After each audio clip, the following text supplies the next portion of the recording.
Kuwait സൈന്യത്തിലെ നാവികസേനയിൽ നിന്ന് വീരമൃത്യു വരിച്ച 2 സൈനികരുടെ കുടുംബങ്ങളെ ഒന്നാം ഉപപ്രധാനമന്ത്രിയും ആഭ്യന്തരമന്ത്രിയുമായ Fahad Yusuf Saud Al Sabah സ്വീകരിച്ചു. അവരുടെ ത്യാഗത്തെ ആദരിക്കുകയും രാജ്യത്തിന്റെ പിന്തുണ വീണ്ടും ഉറപ്പിക്കുകയും ചെയ്തു. ഡ്യൂട്ടിക്കിടെ കൊല്ലപ്പെട്ട സർജന്റ് വലീദ് മജീദ് സുലൈമാൻ, സർജന്റ് അബ്ദുൽ അസീസ് അബ്ദുൾ റഹ്മാൻ മൊഹ്സാൻ നാസർ എന്നിവരുടെ കുടുംബാംഗങ്ങൾ യോഗത്തിൽ പങ്കെടുത്തു.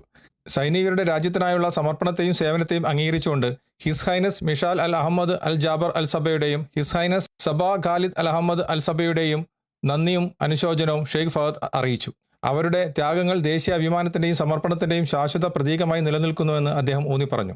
അവരുടെ സേവനം ഭാവി തലമുറകൾക്കുള്ള വിശ്വസ്തതയുടെയും പ്രതിബദ്ധതയുടെയും ശാശ്വത ഉദാഹരണമാണെന്ന് കൂടി അദ്ദേഹം വിശേഷിപ്പിച്ചു.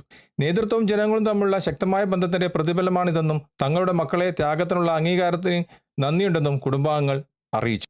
കുവൈത്തിൽ നിന്നും കേരള വിഷനു വേണ്ടി IV സുനേഷ് വെങ്ങര.